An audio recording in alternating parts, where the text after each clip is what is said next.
নমস্কার, নতুন বাংলা থেকে বলছি সন্ময় বন্দ্যোপাধ্যায়। কলকাতাতে মেসিকে নিয়ে ম্যাসাকার হলো, কয়েকশো কোটি টাকার একটা ঘোটালার অভিযোগ পাওয়া যাচ্ছে।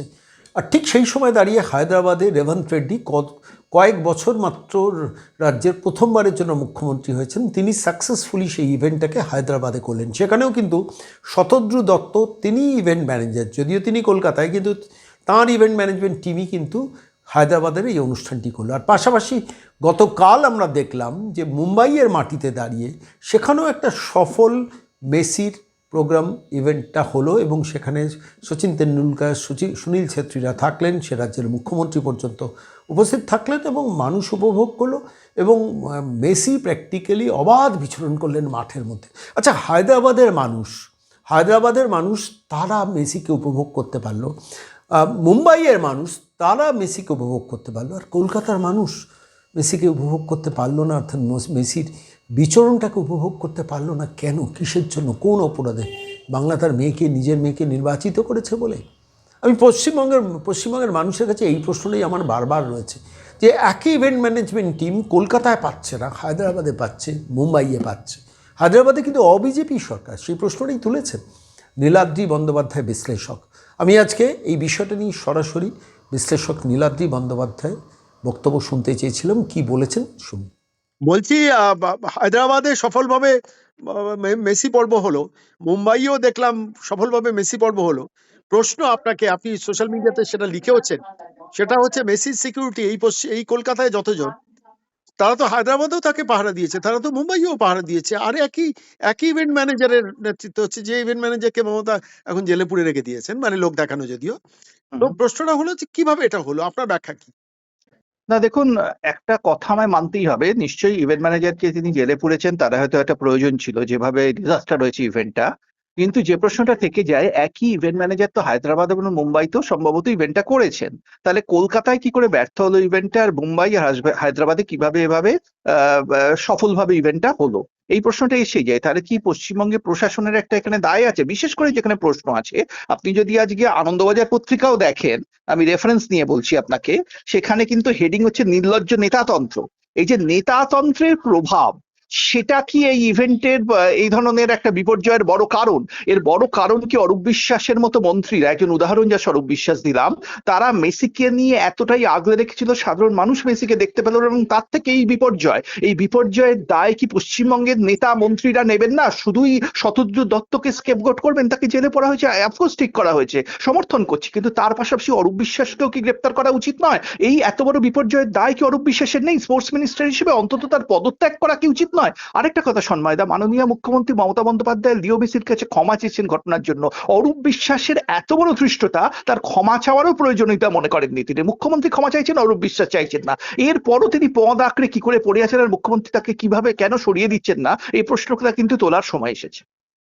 আরেকটা প্রশ্ন আমি বলছি, পশ্চিমবঙ্গের পার্সপেক্টিভেই আমি জিজ্ঞেস করছি, আপনাকে বলছি, সেটা হচ্ছে পুলিশ অ্যাডমিনিস্ট্রেশনকে কিন্তু আলাদা করে রাখা হচ্ছে, সবটাই ইভেন্ট ম্যানেজারের ঘাড়ে। আচ্ছা, যুব ভারতী ক্রীড়াঙ্গনের ভাড়া রাজ্য সরকার নেয়নি ইভেন্ট ম্যানেজারের কাছে, কি মনে হয়?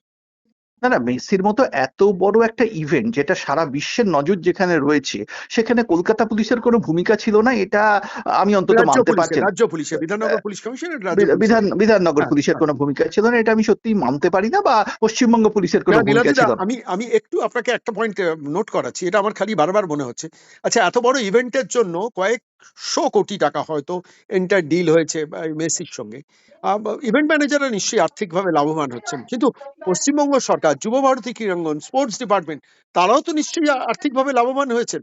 তাহলে তাদের রেসপন্সিবিলিটিটা এড়িয়ে যাচ্ছেন কি করে? কোন কোন না না না না, সবচেয়ে বড় কথা, ধরুন হায়দ্রাবাদে, সেখানে তো কোনো বিজেপির সরকার নেই, ওরা বিজেপির দিকে আঙুল তুলছেন, কংগ্রেস সরকার। তা হায়দ্রাবাদ যদি এই ইভেন্টটা এত সুন্দরভাবে করতে পারে, যেখানে আমরা মুখ্যমন্ত্রী থেকে শুরু করে স্বয়ং রাহুল গান্ধী সেখানে উপস্থিত ছিলেন, তাহলে পশ্চিমবঙ্গ পারে না কেন? এই প্রশ্নটা উঠে যাচ্ছে। সুতরাং এটা বিজেপি বা অবিজেপির প্রশ্ন নয়, এটা একটা রাজ্য সরকারের কি বলবো, একটা অ্যাডমিনিস্ট্রেটিভ পাওয়ারের, এবিলিটির প্রশ্ন, এবং এটা অ্যাডমিনিস্ট্রেটিভ ফেলিয়ার, প্রশাসনিক ব্যর্থতা, এবং এই ব্যর্থতার দায় পশ্চিমবঙ্গ পুলিশকেও নিতে হবে কোথাও। আজকে শুধু শতত্রী দত্তকে ঘটনার পর অ্যারেস্ট করলো, এই মানুষগুলো কি টাকা ফেরত পেলো যাদের এত বড় টাকা চলে গেল? তার ব্যাপারে পুলিশ কি করছে? সবচেয়ে বড় কথা, শুধু একজনকে স্কেপগোট করে কি পশ্চিমবঙ্গ সরকারের যে নেতা মন্ত্রীরা ইভেন্টের সাথে জড়িয়েছিল, যাদের জন্য মানুষরা এত এই ধরনের রিয়াকশন করলো, তাদের কি বাঁচানোর চেষ্টা চলছে? এই প্রশ্নটা এসেই যাচ্ছে। সুতরাং কলকাতা পুলিশ বা পশ্চিমবঙ্গ পুলিশ বা বিধাননগর পুলিশ কাউকেই এখানে ক্লিন চিট কিন্তু সন্মানটা দেওয়া যাচ্ছে না। এবং সবচেয়ে বড় কথা, একটা চেষ্টা অনেক সময় হয় পশ্চিমবঙ্গে কোনো কিছু ঘটলেই মমতা বন্দ্যোপাধ্যায়ের উপর দায় চড়িয়ে দেওয়ার। মমতার নিশ্চয়ই দায়িত্ব আছে রাজ্যের মুখ্যমন্ত্রী হিসেবে, কিন্তু অন্যান্য মন্ত্রীরা কবে দায়িত্ব পালন করবেন? না, মমতাকে সেটা তো নীলাদিদা একটা খুব সহজ উত্তর আছে, একটাই পোস্ট, বাকি সব ল্যাম্প পোস্ট। না, এটাই হয়ে যাচ্ছে। ধরুন মমতা বন্দ্যোপাধ্যায় বিধানসভায় যেদিন হট্টগোল বেড়েছিল, স্পিকার বিধানসভা সামলাতে পারছিলেন না, মমতা বন্দ্যোপাধ্যায় ওয়েল নেমে বিধানসভা নিয়ন্ত্রণ করেছেন। আমি নিশ্চিত যদি মাঠে মমতা বন্দ্যোপাধ্যায় ক্রাউড নিয়ন্ত্রণ করতেন, তাহলে কিন্তু এত বড় ঘটনা ঘটতো না। আজকে মমতা যেখানে থাকছে না, সেখানেই বিপর্যয় হচ্ছে। তাহলে প্রশ্ন উঠে যাচ্ছে, কাদের নেতা মন্ত্রী করেছেন মমতা বন্দ্যোপাধ্যায়? তাদের কি আদৌ সেই যোগ্যতা আছে মন্ত্রী হওয়ার? মমতা বন্দ্যোপাধ্যায়ের সম্ভবত ভেবে দেখার সময় এসছে, যাদের নিয়ে যিনি চলছেন তাতে কি পশ্চিমবঙ্গ এবং তার দলের জন্য তিনি বিপর্যয় ডেকে আনছেন? এই প্রশ্নটা আমার মাননীয় মুখ্যমন্ত্রী মমতা বন্দ্যোপাধ্যায়ের কাছে। যে নেতা মন্ত্রীরা তার আশেপাশে আজ ঘুরে বেড়াচ্ছে, তারা কি তার সঙ্গে কাজ করার যোগ্য? এই প্রশ্ন কিন্তু করার সময় এসেছে। সেটা তো তিনি নিজেই করে ফেলেছেন, যে একটা টোটাল ইনএফেক্টিভ একটা ক্যাবিনেট করে রেখে দিয়েছেন। আমাকে যেটা ভাবিয়েছে নীলাদ্রিদা, সেটা হচ্ছে রাজীব কুমার, সুপ্রতিম সরকার, জাভেদ সামিম, এই নামের অফিসাররা যখন দায়িত্বে রয়েছেন, তারা কি কোনো আন্দাজ করতে পারেননি যে কোন পথ দিয়ে একটা এত বড় বিপদ বা বিপর্যয় আসতে পারে? তাদের কি গোয়েন্দা বিভাগ কোনোভাবে ভাবতে পারেনি যে এখানে একটা ম্যাসাকার হতে পারে? মাঠের তাহলে তো মধ্যে এরকম টেন্ট কেউ করে? ওপেন স্টেজ না, করা উচিত, তাই না? না, আপনি একটু ভালো করে ভাবুন যে মাঠের মধ্যে কেউ মন্ত্রী বসার জন্য, মেসি বসার জন্য একটা মাথায় তাঁবু দিয়ে, যেখান থেকে দর্শকের দৃষ্টি ব্যাহত হবে, এটা নিয়ে আমরা কেউ ভাবছি না। আমি বলছি এইসব বিষয়গুলো কিন্তু সকল ইলেকট্রনিক্স মিডিয়াতেও আলোচনাতে আসছে না। মাঠের মধ্যে এরকম তাঁবু কেন? কিসের জন্য? গ্রিন রুম না, থাকতে পারে। এটা প্রশ্নটা কি জানেন তো, পুলিশ কতটা, রাজীব কুমার অত্যন্ত দক্ষ অফিসার, সেটা নিয়ে আমার একটুও সন্দেহ নেই, কিন্তু রাজীব কুমার কতটা ফ্রি হ্যান্ড পাচ্ছেন কাজ করার জন্য এই মন্ত্রীদের ইন্টারফিয়ারেন্স? আমি আপনার সঙ্গে নীলাদ্রিদা একটু ডিফার করছি। দেখুন, হুম। সিকিউরিটি প্রশ্নে ফ্রি হ্যান্ড কোথায়? রাজীব কুমার কি তাহলে মমতা বন্দ্যোপাধ্যায়কে বোঝাতে পারেনি যে এখানে সিকিউরিটি ল্যাপস হতে পারে? আমি না, জিজ্ঞেস এই করছি আপনাকে। এই এই প্রশ্নটাই এসে যাচ্ছে, যে আজকে কলকাতা পুলিশ, পশ্চিমবঙ্গ পুলিশ, বিধাননগর পুলিশকে যদি ইন্ডিপেন্ডেন্টলি কাজ করার স্বাধীনতা দেন মাননীয় পুলিশ মন্ত্রী এবং মুখ্যমন্ত্রী মমতা বন্দ্যোপাধ্যায়, এবং তিনি যদি দলের অন্য অরূপ বিশ্বাসের মতো নেতাদের উপর নির্ভরতা কমান, তাহলেই কিন্তু সুষ্ঠু প্রশাসন সম্ভব। মুশকিল হচ্ছে, আমরা মাঠে কি দেখলাম? মেসিকে জড়িয়ে ঘুরে বেড়াচ্ছেন অরূপ বিশ্বাস, অন্যান্য সুজিত বসু এবং অন্যান্য মন্ত্রীরা তার চারপাশে, এবং তার চারপাশে বিভিন্ন পরিবারের লোকজন, যারা কেউ ব্যানার্জি পরিবারের, কেউ অরূপ বিশ্বাসের পরিবারের, কেউ অন্যান্য পরিবারের।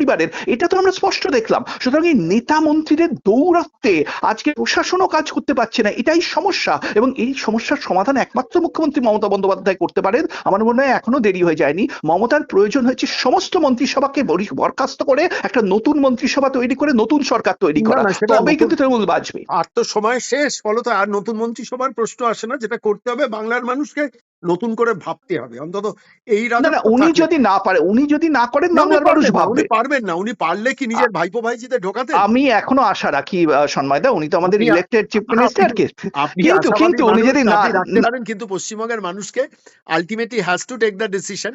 সেটা পশ্চিমবঙ্গের মানুষের ব্যাপার সন্ময়দা, পশ্চিমবঙ্গের মানুষের সিদ্ধান্ত, তারা কি করবেন না করবেন ভোটে। কিন্তু প্রশ্নটা থেকে যাচ্ছে, আজকে এই যে এত বড় বিপর্যয় হলো, এটা কিন্তু শুধু তৃণমূলের বিপর্যয় নয়, পশ্চিমবঙ্গ সরকারের বিপর্যয়, এটা বাঙালির বিপর্যয়। এর দায় আমাদের সবার। আমরা যে এই সরকারকে ক্ষমতায় রেখেছি, আমাদের দায় আছে। আমরা যেটা এতদিন সহ্য করেছি, একের পর এক ঘটনা, আরজি করে একটা একটা ধর্ষণ হলো, যেখানে একটা কর্তব্যরত ডাক্তারকে ডিউটির সময় একজন পুলিশের সিভিক ভলান্টিয়ার এভাবে হত্যা করলো এবং ধর্ষণ করলো, আমরা চুপ করে বসেছিলাম, সেভাবে কিছু করলামই না। তারপরও নির্বাচনের পর নির্বাচন তৃণমূল জিতে যাচ্ছে, আমাদের দায় নেই? আমাদেরও দায় আছে, আমরা প্রতিবাদ করতে ভুলে গেছি, সেটাই সমস্যা। এবং এই দায় আছে তৃণমূলের প্রতিটা। আমার বিশ্বাস তৃণমূলের মধ্যে বহু এফিশিয়েন্ট মানুষ আছেন, যারা একসময় তৃণমূল আজকে বাংলায় যে এত বড় দল হয়েছে, তার কারণ কিন্তু বহু এফিশিয়েন্ট মানুষ, যাদের জনসংযোগ অসাধারণ। কিন্তু তারাও কেন মুখে লিকোপাস বেঁধে মেরে বসে আছেন, সেটা আমি বুঝতে পারছি না। তৃণমূলের দখল নিচ্ছে একদল দুষ্কৃতীরা, তৃণমূলের দখল নিচ্ছে একদল ইনএফিশিয়েন্ট কিছু নেতা মন্ত্রীরা, হঠাৎ করে গজিয়ে ওঠা নেতা মন্ত্রীরা, যাদের সাথে তৃণমূলের কোনো সম্পর্ক নেই। সেই মানুষগুলোকে সরানো দরকার, বাংলার স্বার্থে সরানো দরকার, রাজনীতির ঊর্ধ্বে উঠে সরানো দরকার। যদি তাদের না সরানো হয়, বাংলার মানুষ এই সরকারকে সরিয়ে দেবে, এটা নিয়ে আমি নিশ্চিত।